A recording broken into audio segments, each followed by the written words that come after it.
This is Jay Dyer from Jay's Analysis. You're listening to Esoteric Hollywood. Esoteric Hollywood is where I deconstruct the biggest films in an unparalleled way, from the classics of the silver screen to today's blockbusters. Learn to watch film with new eyes as we enter Esoteric Hollywood.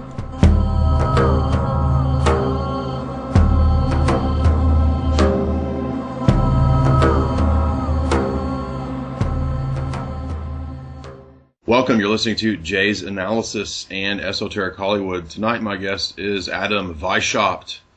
Yes, the actual founder of the Bavarian Illuminati is speaking to us from beyond the grave. We've channeled him through my scrying materials that I borrowed from John Dee. I'm kidding, it's Adam Weishaupt of IlluminatiWatcher.com. Adam, how are you? Good. Actually, Jay, my poorly chosen pseudonym is Isaac Weishaupt. Oh, I'm sorry. That's all right. You know, it's actually a mistake that I've heard other people make, and I almost feel bad I chose such a awful pseudonym when I first started getting into this conspiracy game. I thought it was such a clever little thing because I had Illuminati Watcher with the IW, and then I got called to do a radio show, and I didn't even have a name at that point, a pseudonym, I should say. Yeah. And you know, They wanted one, so I thought it was so clever to do Isaac Weishaupt. But well, I remember coming across your stuff several years ago. I think back when I wrote an Eyes Wide Shut analysis. I remember you linked it, and then I think you linked a couple other things I did, like an analysis of Resident Evil. So I'm familiar with your stuff, and I've followed you off and on, over the last several years. And I think you've had discussions with Jamie. Jamie's here as well, and we're going to talk about the last couple, I guess you could say, mega ritual events, which would be the Super Bowl halftime show, and probably the Super Bowl as a whole, I guess you could argue, as well as the Grammys last night or 2 nights ago, whenever it was. And you guys have done a lot of analyses of the pop music sphere. This is not something that I've really spent a lot of time on, so I want to let you guys have a lot of the floor tonight for sure. But let's start with Super Bowl. Jamie, how are you? I'm good. How are you? Good. Thanks for having me. Yep, and we're going to talk about both you guys' books as well. And so, with our esteemed guest, tell us what you noticed at the Super Bowl. Did you get any negative vibes from that? The Super Bowl. So when I heard Coldplay was going to be performing at the Super Bowl, it raised a lot of strange red flags in my mind because like most people, I thought, well, that's kind of an odd choice for a testosterone-fueled sporting event to have Coldplay come out, because they're very, I don't know, mainstream kind of like music your girlfriend listens to type music, and I thought it was kind of odd. And then it could be a combination of things, but I started researching Coldplay because that's not a band I'm into. Mm-hmm. And I saw a lot of themes of kind of like that new age flavor that they've got, which is, exactly, popular amongst Hollywood elite. And so I researched a lot of Coldplay stuff, and I kind of thought, well, they're not overtly Satan worshippers like some of these darker artists, but they do have a lot of new age stuff, and I thought, well, it'll probably have a new age flavor to it. Well, I actually am a Coldplay fan to a degree, just in terms of the music, and I know they're kind of effeminate, and I like to make un-PC jokes, so don't take me too seriously with this. But after that halftime show, I was calling them cold gay, but if you look at the album, I remember when I really started listening to them, and I actually went and saw them in concert in Nashville.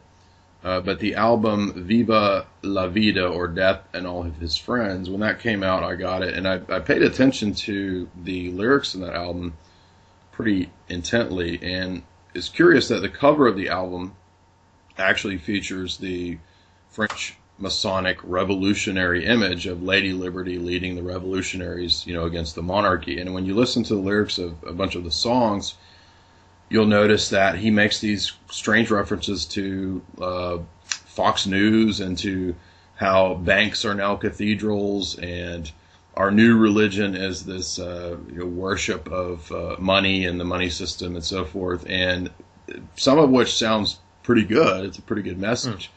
But when you listen to the other lyrics and the artistic imagery on the album and other things that Chris Martin has said, you get the idea that his dialectical impression is that, to fight the system, you join with something like, Masonic, New Agey / anything that the mainstream might consider liberal. And this, of course, dates back to the time of the French Revolution. In Chris Martin's mind, I guess that's supposed to be what's anti-establishment. But in fact, in my view, I don't know what your view is, but in my view, that actually is the view of the establishment. It's not actually anti-establishment to promote the Illuminism of the French Revolution. And, speaking of Adam Weishaupt, it was his philosophy that was very influential for most of the Illuminists of the French Revolution, like Voltaire, Diderot, Robespierre, and so forth. Man, that's why I love you, Jay. You're so smart. Because I, a lot. It's not a Coldplay fan. That's all.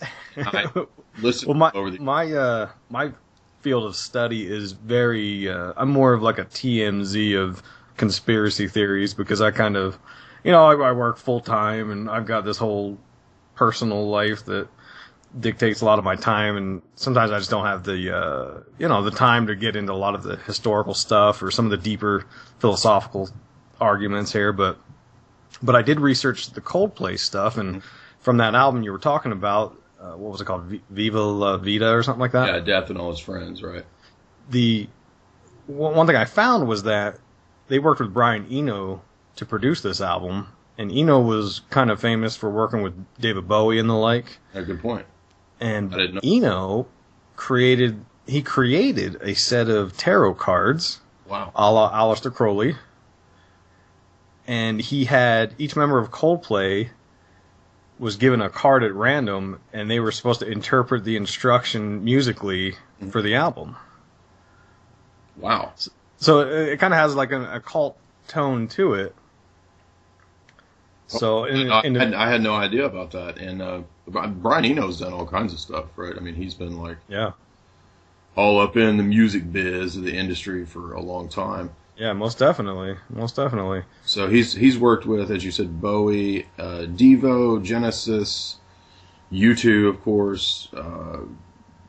Quite a bit of big time people, and it's funny that I was just looking up his Wikipedia here, and we watched Dune the other day, and that's actually a pretty esoteric film about initiation. And I don't know if you've ever read Frank Herbert's Dune, but it's pretty hardcore, and it's actually Brian Eno wrote the prophecy theme for the film Dune. Just a side note there, but so he's definitely involved in the esoteric side of the music industry. Yeah, it seemed like his influence, because all that kind of, so like the original Dune was supposed to be filmed by Alejandro Jodorowsky. Right. And Jodorowsky, obviously an occultist, if anyone's seen any of his films. And what's odd is in one of the videos on that album, Viva La Vida, Coldplay's Chris Martin is shown dissolving. Mm-hmm. And that's one of the key tenets of the occult is dissolution of the ego. Mm-hmm. And that's what, Crowley talked about when you're approaching the abyss is the dissolving of your ego. And that's one of the themes in Jodorowsky's Holy Mountain. I don't know if you've ever seen that film. I have. It's crazy. And yeah, totally crazy, huh?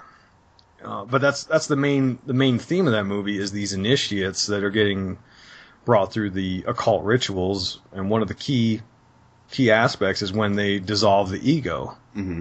So it's kind of ironic. We kind of and that's like everything else in this kind of conspiracy world. It's you see all of these symbols, and it's like the same exact themes, just with different kind of flavors and looks. Yeah, and that's what makes people kind of put some validity into a lot of these conspiracies, is because you see this, like Aleister Crowley, the dude pops up in practically everything you start researching.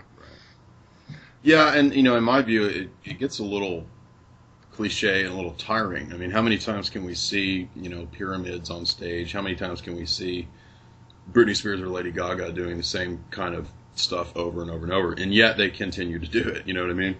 Yeah, exactly. And what kills me is because I get into a lot of arguments with people. Sometimes I get into it with the trolls online, but the the argument I always go back to is, look, if these artists are so creative, why do they give us the same exact stuff over and over? Like, even if you don't want to believe Right. in the Illuminati or any of this conspiracy garbage or symbolism, the fact remains that these people are hailed as the greatest minds and creative thinkers of our time, but they're giving us the same exact symbols. Well, Yeezy is God, isn't he?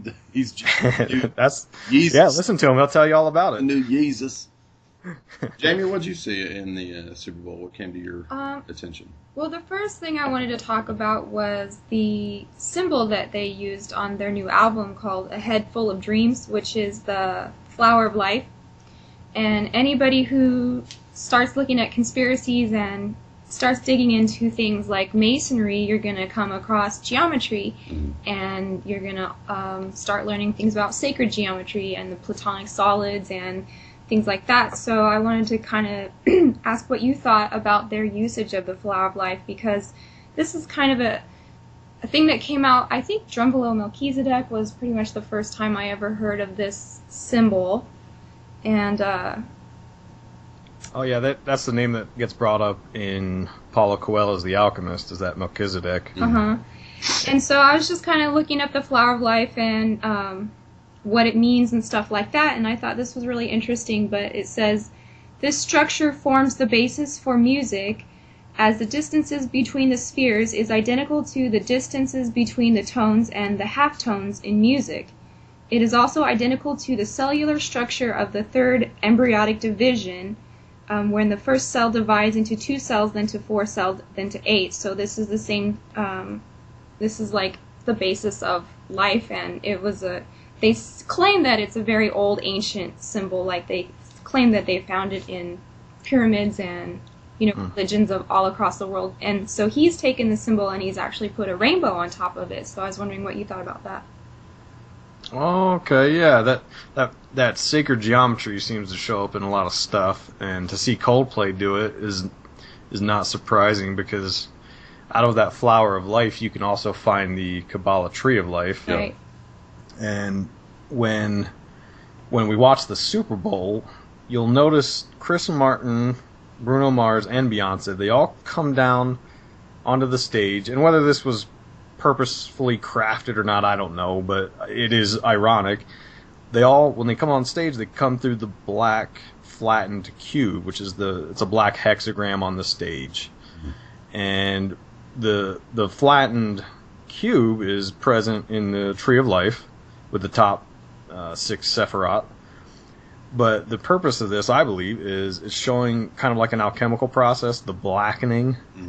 And I'm sorry? The Negredo phase. The Negredo, yes. So it seems, so like when you research Chris Martin, it sounds like he actually had issues with Gwyneth Paltrow, his ex-wife, I suppose she is now. His ex-wife, her belief in Kabbalah.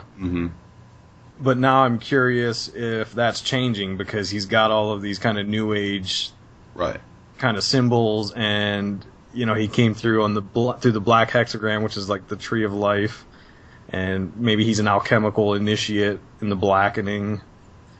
Well, another thing that I noticed too about the performance was that you did see the flower of life, and you also saw the promotion of the rainbow through the gay flag. So you had a lot of people in the audience who were waving the rainbow flag that were supposed to be this. It was supposed to be kind of a multicultural audience that ran out to be there by the stage. It was sort of like a staged crowd that ran out, and many of them had the rainbow flag. And the reason I bring that up is because if you do take this Crowleyan line on it, which I think is probably pretty accurate, he talked a lot about anal sex, and anal sex is he said, according to Crowley, more sacred than actual vaginal sex, because you have the eye of Isis, which is the vagina, and then you have the other end, right, which is, in his view, more powerful.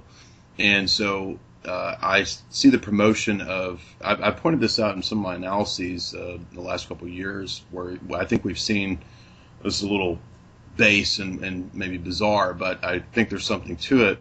The promotion of the ass, believe it or not, with Kim Kardashian and songs that promote the anal aspect of things, as well as both first and second season True Detective shows were focused on the anal. And so I deal with that pretty extensively in my analysis of that show. And I think there's a reason for this. And I think it's to invert things and to move things away from the life-giving process that would happen through vaginal sex, and rather to in terms of magic, the anal aspect of it would be an inversion in a sense, or sodomy. And Crowley has statements where he said, we'll invade England through sodomy, and we'll, bring about the storming of heaven through the reversal of what's considered, quote, natural. And so, as you well know, in that view, things are inverted for the purpose of black magic. So I see the promotion of the rainbow flag on top of the flower of life as kind of an inverse of the notion of what life actually is, because you don't produce at least human life from anal sex. That figures prominently in like the 10th or 11th degree of the OTO. So that's what I think is a big part of this. And you talked about that Negredo phase, or the blackening. We've seen this being promoted in mainstream media and the music industry as well, through this idea of the black god or the magical Negro. And I'm not being racist when I say that. That's an actual thing that blacks, even somebody like Spike Lee, actually criticizes the notion of the magical Negro, because this is an old literary trope of the idea that there's some sort of special supernatural significance to someone who merely because they're black. You can find, Spike Lee actually going off on this idea, for example. So it's a very controversial racial thing that's out there. But I think that's kind of what Beyonce's role was with this whole Black Panthers idea, with Jay-Z and these different rappers talking about the black gods and so forth. Oh, that's interesting. Yeah, the rainbow, you're talking about the Crowley's sex magic stuff, and a lot of that anal sex stuff takes us to the base frequency, just like you were saying, where it takes us away from the life-giving kind of frequency. I'm going into like some kind of the woo-woo chakra stuff here, but a lot of people believe that the anus is actually more of a lower form of intimacy, or whatever you want to call it. But the rainbow is also, we were talking about Eyes Wide Shut earlier. You see that in Kubrick's Eyes Wide Shut a lot, and in The Wizard of Oz, which was by the Theosophist Frank Baum. Exactly. Yeah, and that's the spectrum of light. And so a lot of the esoteric writers will speak of Lucifer as sort of clothed in the 7 colors of the rainbow, right? The full spectrum. So I think there's a Luciferian aspect to light, because light comes in that full spectrum of colors, and it's Lucifer who's supposed to be the light bringer, the angel of light. And you see people like Blavatsky, talking in that vein. And when you're talking about theosophy, you're talking about Blavatsky. So I think it's a Luciferian thing. And in fact, if you go to the early origins of the modern gay rights movement, as well as NAMBLA, the North American Man-Boy Love Association, you come across a figure named Harry Hay. And Harry Hay is sort of the father of the gay rights movement. He was also a member of the Agape Lodge in California. So he was also in the OTO, and it was a big deal for him to promote homosexual rights. And so what I'm getting at is that there's, in my view, a clear connection between civil rights, Black Panthers, Black Lives Matter, and all this stuff that comes out of this, originates in the 60s. And then now the new civil right is homosexuality. And that's not my speculation. That's actually 100% what is argued on the part of homosexual lobby groups, is that they're arguing that, well, we're just another version of the 60s civil rights movement. So I see that as the connection between Black Lives Matter being promoted at the Super Bowl. Yeah, they're trying to push. I'm like an equal rights kind of guy. I support all of that kind of stuff. But there is an interesting theory that is this idea of breaking down diversity. Right. So getting rid of the differences actually makes us all the same, and I don't really support living in a world like that where everyone's the same, because then we're a bunch of robots. Absolutely. I mean, obviously these groups need equal rights, and things happen to these people that shouldn't. So, it's an issue to consider, but there's supposedly a larger agenda at play of breaking down the diversity and kind of homogenizing the whole world. Well, that's what I think. Yeah, the corporate global monoculture is the real plan. Yes. That's the most amenable to to especially to corporations, and then ultimately to depopulation and so forth. Jamie, what do you think? Well, I don't think it's a stretch if we're talking about magic and all this stuff. I was noticing that the stage that Coldplay had is set up in the same manner as the Rosy Cross of the Golden Dawn, and that's a really colorful thing also, with all the colors in the center like Coldplay was doing. And he also had a kind of multicultural theme. Yeah, he wore a patch that said, "I'm a global citizen." Exactly, and so that's kind of a red flag for people like us. And then I also wanted to mention, at the beginning, you did have the Scarlet Woman come out in the form of Lady Gaga singing the national anthem, right? Yeah, that's true. The Rosy Cross ordeal is, I guess some interpretations of it are that it symbolizes the evolution of mankind, which is like the highest overall theme of this whole Illuminati conspiracy, as far as I can tell from the research I'm doing, is not so, like, it seems to me that some of these, there's different kind of flavors of occultists. There's some that are overt kind of satanic Luciferians, and then there's others that are perhaps like Chris Martin. They're just into like a new age feel good type thing. But either way, they all kind of subscribe to this idea of evolving mankind's consciousness and making us a better race of people and changing the way we think, which has its merits, sure, but the problem is that they're trying to fill a void with Luciferian doctrine when you look at it. And the Rosy Cross represents this evolution of human consciousness through the unfolding rose, which is representative of the mind. Well, what did you think of Beyonce's performance? So she comes out as a Black Panther, right? And she's getting so much backlash from law enforcement and other governments for being so militant, but she was only wearing something that Michael Jackson had worn in a past Super Bowl halftime show. And yeah, that was funny because I quickly saw something was up, because Coldplay comes out, they do a couple songs, then Bruno Mars comes out, he does a song, but then Beyonce comes out, and it seemed to me that Beyonce was secretly the headliner of this whole show. And after the fact, that's pretty well proven, because she stole the show and she's been the most talked about celebrity since then. So I think there was an agenda to make her kind of the most prominent artist out of the show, for various reasons. Beyonce being in this quote unquote Illuminati. But yeah, when she came out, she brought, all of her dancers had the berets that the Black Panthers wore. Well, and I'm sorry, go ahead. No, sorry, go ahead. I was just talking about, there was some symbolic Black Panther representation there, and she's obviously tied into the Black Lives Matter movement. Her and Jay-Z have been funneling money to various supporters of the Black Lives movement, like the protesters that go to prison. They were giving money to bail them out, right, secretly. Right, and it was George Soros actually that put $33 million into Ferguson and Black Lives Matter, and that came out in mainstream news. And that's curious because, Beyonce was actually talking about how the cops are basically racist, and, guns are evil, and et cetera, et cetera. Yet she actually had a 20 police car escort, I believe, to the Super Bowl. Yeah, that's interesting. I didn't know Soros had dumped that much cash into it. That should tell you something. Well, yeah. Sorry, go ahead.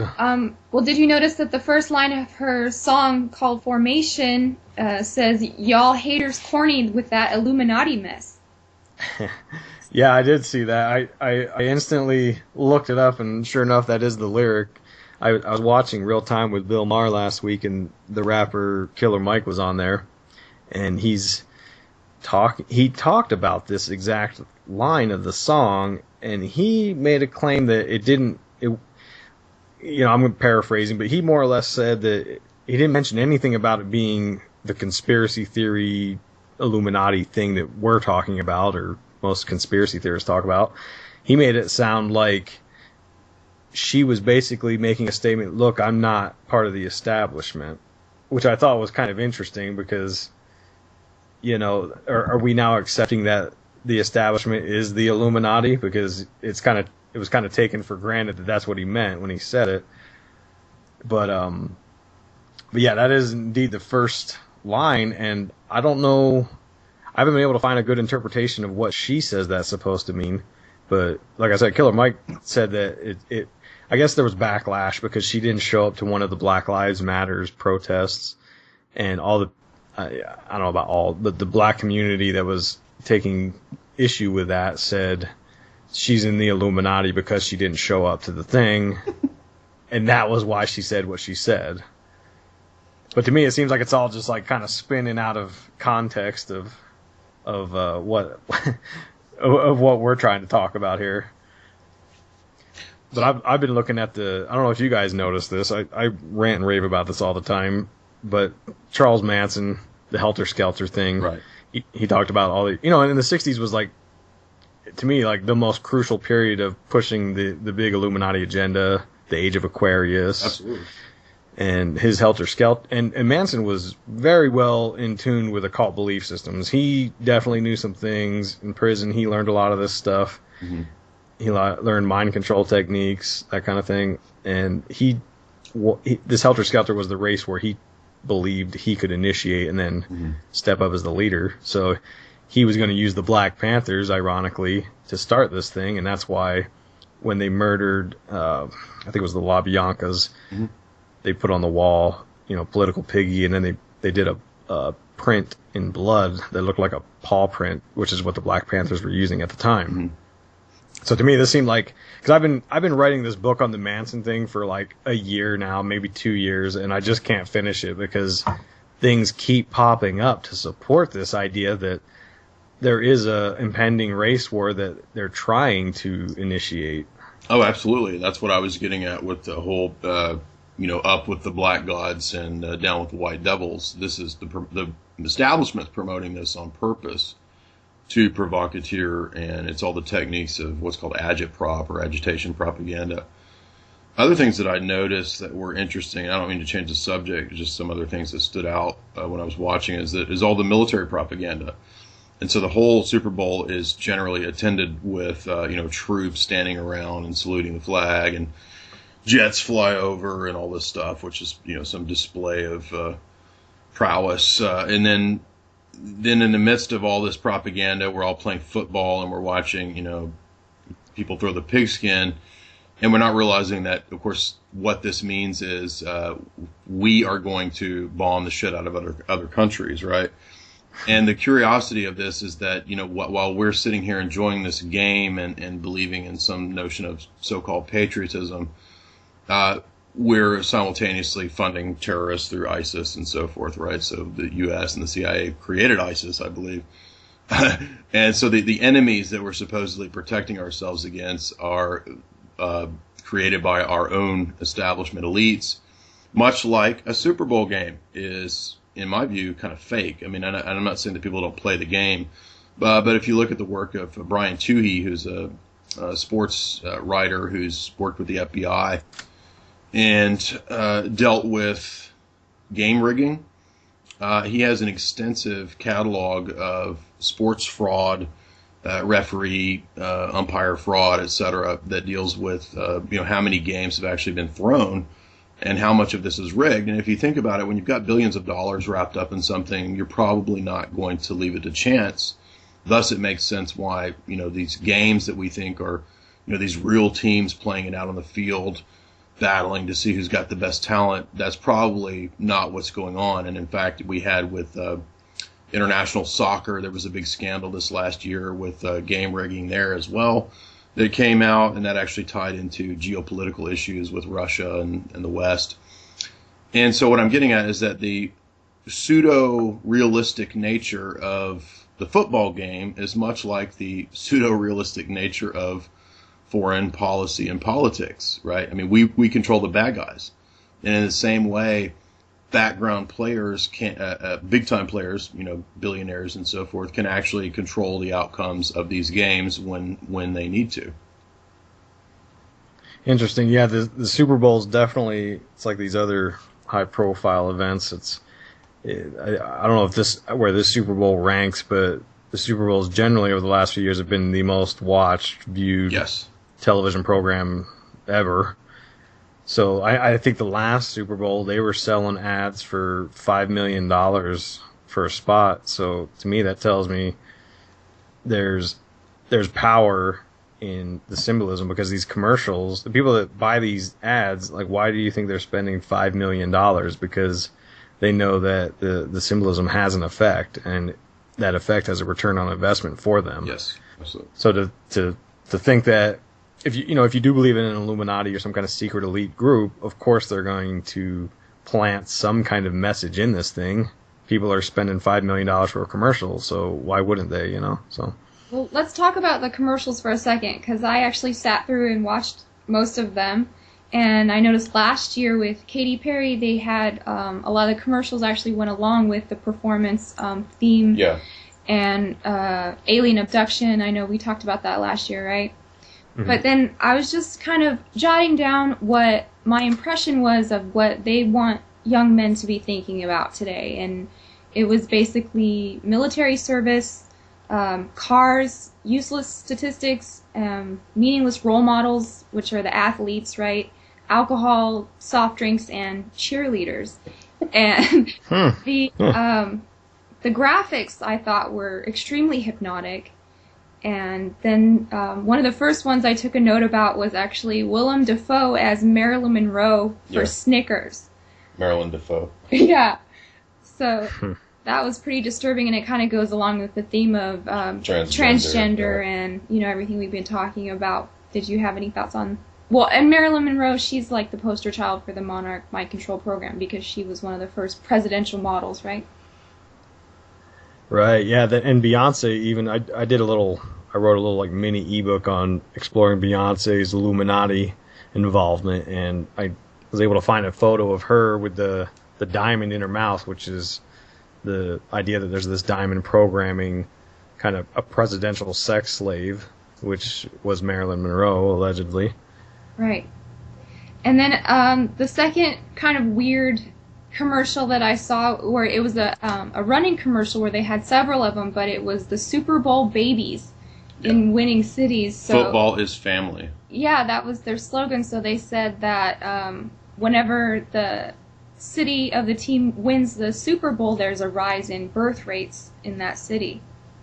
Well, I saw that too. Yeah, I was curious about that. I didn't know if they were serious or not. It was serious, and that blew me away as well, because if you think traditionally, people would say, well, where does new life come from? Well, God grants us new life. He creates new life. God's given us a child, etc. The idea here being that, it's now the ritual practice of the Super Bowl that actually gives new life, and which is curious given the fact that we live in the midst of a culture of death that is not pro-life. So that now the Super Bowl grants us new life and our progeny. And I literally think that the idea is supposed to be that for the masses, Super Bowl and football is the new religion. It's actually treated that way. It's a yearly ritual or a monthly, weekly ritual, depending upon how seriously people take the football season. I live in Tennessee, and you cannot go, a mile down the road before you see somebody in Tennessee with orange promoting University of Tennessee. And in fact, there are actual caskets that are painted orange for University of Tennessee. And so our blood runs orange here, we're told. And so people literally worship football. It's their god, and of course, by extension, pro sports as a whole. That's probably the most, as you said, the most watched thing. That even probably beats Hollywood, except for maybe some big movie like Star Wars or something. It's really the NFL and the NBA and so forth that people treat with religious fervor now, more so even than any kind of church or religious gathering. And that's really disturbing. The idea that that it is true that, like, on the commercial, that football grants life is the message there. And I don't disagree with you. I think, because I used to watch pretty much all sports when I was a kid until I was about 16. Yeah. And then I moved on with life, and then grew up. Yeah, right. You would think so, but then, like, as an adult, I work in an office with other dudes, and every Monday they're talking about football, and every year I'm like, God, I really got to get back into football just to have something to talk to, because I'm always like Well, if you're not into football or sports, you will not have any connect with the rest of the population. Yeah. I just can't identify with it anymore, and every year I try to get into it, and like my hometown team was the Eagles from Philly there, and I remember when I first I gave it a real shot to try to get back into football, and that was around the time the Michael Vick thing happened, and then the Eagles signed him, and I'm a huge, like, dog lover, so, like, the fact that everyone deserves some forgiveness and whatever, but, like, to me, I was kind of like, that's disgusting. I don't want to associate with that team. It's interesting to me that the majority of people aren't going to be interested in false flags or 9/11 or phony wars in Syria and ISIS and so forth, but they will be concerned with Deflategate. Yeah, that's true. Like that's a huge scandal, right? But like the president, illegally bombing other countries is not a scandal. Yeah, I think to me, I just get like looking at it from the outside when I see the guys that are into the football thing. It feels so programmed to me, and I'm not trying to judge people that like football. By all means, enjoy it. It's just not for me, and that's fine. But to me, it seems like it's a byproduct of this kind of oligarchy corporation kind of programming. Because, for instance, there's an example. Like, when you talk to someone, I got a friend, and when I talk to him, or if we're in a group and he's talking about how he watched his team play, they always talk like they own the team. They're like, yeah, my Bears lost the other day or whatever. And I'm like, dude, shut up. Like, you don't own the Bears. But they'll be like, they get upset. They throw stuff at the house and they act like children. It's a replacement version of belonging. Since, traditionally speaking, people would be interested in their heritage or their tribe or their whatever their background was. We don't really have that anymore, and now what we have is Hollywood and pro sports, and so you're given this WWF version of which team or hero to be on the side of, and politics is exactly the same. This whole thing with Donald Trump. The guy's a billionaire reality TV star. He's an actor. And so the politics is just as much WWF as football. And so, yeah, I see it as just a replacement social engineering tool for, how people can feel that they have a connection with other people. It's my team, right? Yeah, I heard Joe Rogan talk about the whole tribal instinct thing, and it seems like maybe that's an idea to consider, is that they've broken us up from these small, close-knit tribal groups to these large groups. Now there's no sort of, there's no, for men specifically, there's no like coming to manhood kind of initiation, so people are left to kind of feel like they got to belong somewhere, and football will gladly take anybody. Exactly. That's your camaraderie with your fellow dudes in simulated combat. Yeah, exactly. And Trump scares me because I don't know if you guys have ever seen Idiocracy, but he's just like President Camacho. all he's missing is to be a porn star, and then he's got it. Well, Trump's had enough wives, and he's runs the Miss America or Miss Universe or whatever he runs. So I'm sure right. Run through plenty of those. Yeah, right. Jamie, what else did you see? Well, I wanted to talk about two more strange commercials I saw. Was one, the astronaut, I don't know if it was Buzz Aldrin or which one was it? It was either Neil or Buzz, I can't remember, but I wrote this in my notes too. Yeah, for Audi, and their slogan was choosing the moon. Mm-hmm. And then there was old Giorgio Tsoukalos, who, if you look at things that we look at, you're going to come across this guy who actually took over for Zecharia Sitchin. And he was in a Taco Bell commercial right there with his, crazy hair. And this is the guy who's been on History Channel promoting Ancient Aliens for several years, even so much so that he's a meme now for this Ancient Aliens thing. I think the quesalupa that he's promoting in that Taco Bell commercial or whatever it was is itself the alien. He said it's going to be bigger than aliens. Food. Oh, that's right. He did say that, yeah. So alien food, I guess. Yeah. Genetically modified like his hair. Like his GMO hair. I don't know how much I trust, Giorgio Tsoukalos' work, only because it's so promoted by the History Channel. Yeah, I used to be into Ancient Aliens hardcore. When I wrote my first book, I had a whole kind of like a defense of it because there's a 4-hour documentary online by Chris White called Ancient Aliens Debunked, and in it he kind of debunks Ancient Aliens, and I admit that he had a lot of great arguments, but I was kind of like, yeah, but aliens or whatever.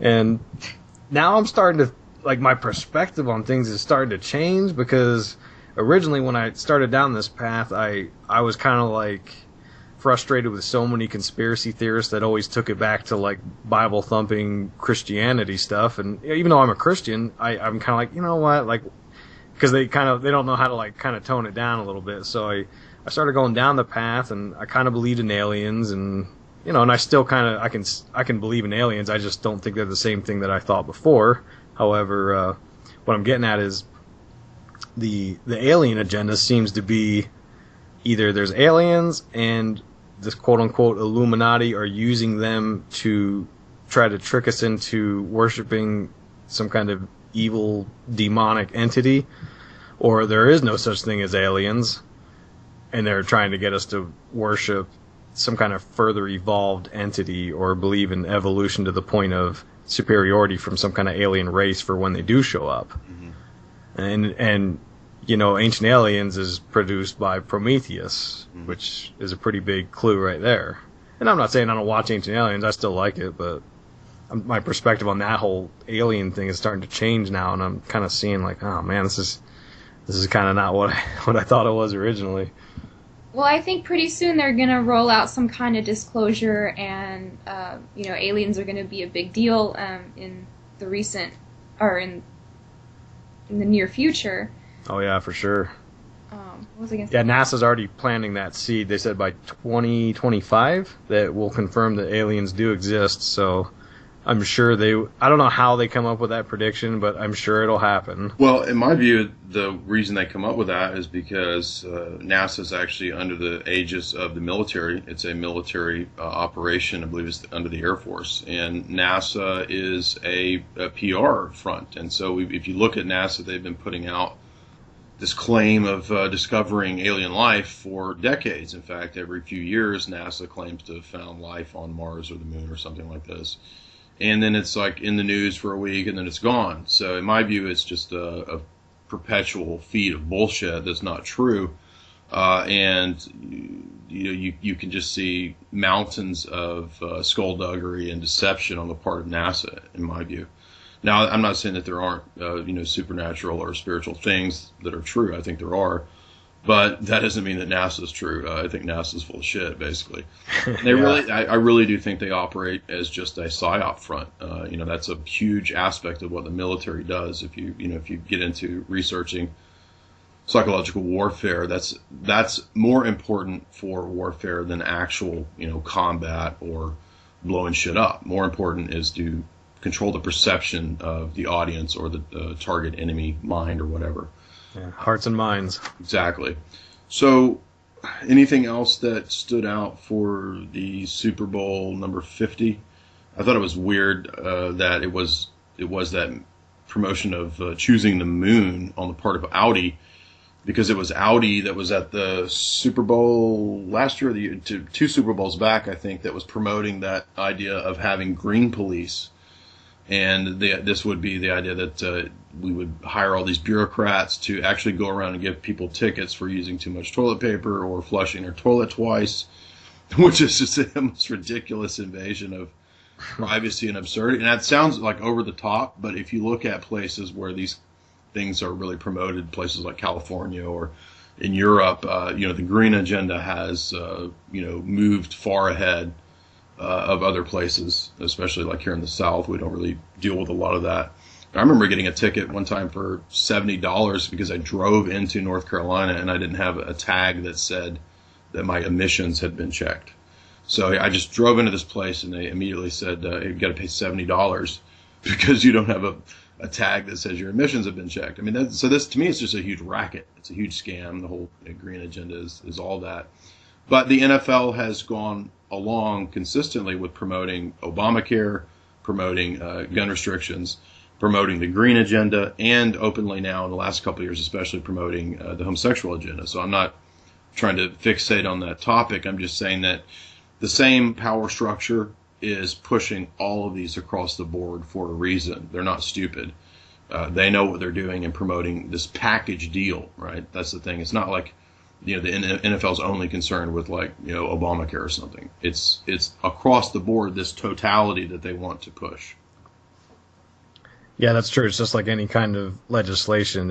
You got to take the whole package, which is full of smaller riders and whatnot, versus just one single issue. They package as much stuff into it as they can, so naturally they're going to push the agenda, the ultimate agenda, and that's the question. That's the key question behind all of this: is what is the agenda? Where's the end game of all of this?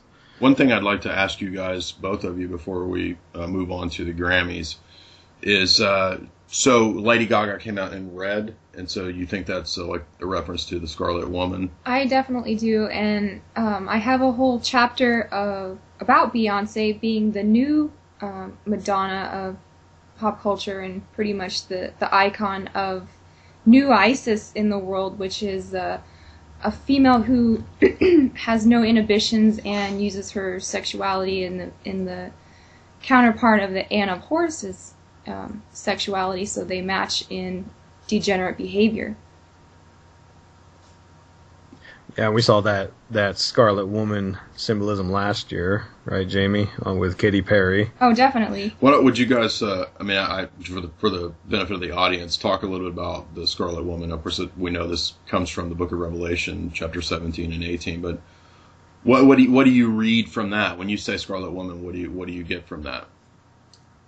So it's supposed to kind of usher in the end times, and this is another one of these tie-ins to Aleister Crowley. He was always hunting for the Scarlet Woman, and even some of the Crowleyites like Jack Parsons. We're talking about JPL, which was pretty much the founders of NASA, and then founder of Church of Scientology, L. Ron Hubbard. They were trying to conduct rituals in order to bring this Scarlet Woman, the Babylon workings, they called it.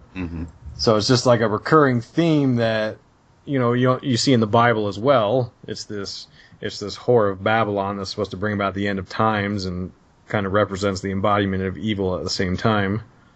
Yeah, it's interesting to me that the Hermetic perspective and that occult perspective sees the Book of Revelation as an actual sort of Gnostic magical text. And, Crowley kind of had this idea that he could purge Christianity and return it to its pagan sex magic roots in his mind. And so he treated the book of what's called the Apocalypse of John as an actual kind of ritual text where these creatures like the beast or the whore of Babylon were actual sort of spirits that could be invoked, and through ritual ceremonial magic that you could actually cause these things to have their effect in the world, right? So the coming of the Scarlet Woman would be the ritual enactment of the whore of Babylon into the world, into our plane of existence, so to speak. Yes, and in the end, she represents the Antichrist of sorts, and in the film Metropolis, Fritz Lang, 1927, the scientist in there creates this woman who is supposed to be the whore of Babylon, and to me it seems like from a higher kind of altitude perspective of the whole thing, it's what they're saying is not much further from the transhuman movement, because in Metropolis, the scientist creates this robotic woman, the Scarlet Woman, the Whore of Babylon, whatever you want to call her. And what this is, it's a bastardization of creating life. And that is in defiance of God creating life. So essentially, it's, the Antichrist doesn't have the pitchfork and the devil horns, but it's still the same principle at play. Yeah, it's the idea of blending species in an act of in other words, bestiality, for example, is an act of inversion, and reportedly Crowley was involved in bestiality acts. I don't know if that's actually true or not, but the idea of blending the species is considered, unnatural. And so when, for example, Jude in the book of Jude talks about Sodom and Gomorrah, he says that was an unnatural situation, and he likens it to the fallen angels' attempt to procreate with women, the Nephilim and all that from Genesis 6. And so in like manner, the idea of transhumanism is the notion of, melding the human with something else, right? The robotic, which I guess in a sense could be a different species, I guess you could argue. But Jamie, you were going to say something about Beyonce. Yeah, I'm glad you brought up Metropolis, because I've been chronicling Beyonce for a long time, and one of her processes of initiation a couple years ago was she was seen in concert coming out of the Matrix into the stage dressed in a robotic costume, exactly like the Maria in the character, the Maria robot character in Metropolis. And also she was seen several times photographed on the red carpet with this kind of like robotic hand glove that she was wearing, and even pointing to it and making gestures like this is something. And this is also from the movie Metropolis, where the black sorcerer has to sacrifice a part of himself to animate the robot, so he cuts off his hand and has to have a robotic hand to replace it. That's right. Yes, very astute. Because like we also see that with sort of like Luke Skywalker with the missing hand. Oh, yeah. Yeah, and you're right, because I did kind of like a Beyonce sort of analysis. The video, all the Single Ladies video, she had that robotic hand thing, and that all kind of ties into this transhuman push, which is indeed what the next phase is, because like we were talking about earlier, there's this belief system of the occult that they will evolve mankind, and what they want to do is they want to take us from a time where we worshipped God, Jesus Christ, whichever organized religion you prefer. It seems like it's mostly against Christianity from my perspective, but they want to take us and make man worship man as God. And to make that happen, they need mankind's creation, which is technology, robotics. They need that to become the new giver of life. So they want to kind of force us into this augmenting ourselves with robotics and finding the superiority in that. Absolutely. 100% agree with that. Yeah. So that, I think, is any final words on the Super Bowl? I think that sums it up pretty good. Of course, like we said, last year's with Katy Perry was very, very emblematic with her riding the beast. That one was like pretty blatant. Well, yeah. She perfectly personified the lust card from Crowley's tarot deck, didn't she? With the one more dress on the back of the beast. Yeah, one more thing I was just going to add before I forget. Right after the Super Bowl, Beyonce posted an image to her social media, and on it she does that 666 hand over her eye, which is that whole idea of like the womb of the Illuminati or the children of the Illuminati. I mean, maybe it was just a funny play, but I'm sorry? Moon children, choose the moon. Yeah. So it's just one more thing. Like she goes out there talking about, y'all are corny for calling me in the Illuminati, and then she posts that as her next social media image. It's kind of crazy. It's almost like she's taunting people. It's a middle finger, yeah. Yeah. All right, well, so you've listened to the first hour of Jay's Analysis and Esoteric Hollywood, and we've been talking to Isaac Weishaupt of IlluminatiWatcher.com. He has his books for sale there at his site if you want to check it out. Got a lot of articles going back several years dealing with all of these insane pop culture topics that we've been discussing and much more. So definitely check out Illuminati Watcher. And if you like what you hear, subscribe to Jay's Analysis at the PayPal link, and you get my lectures and interviews and much, much more. So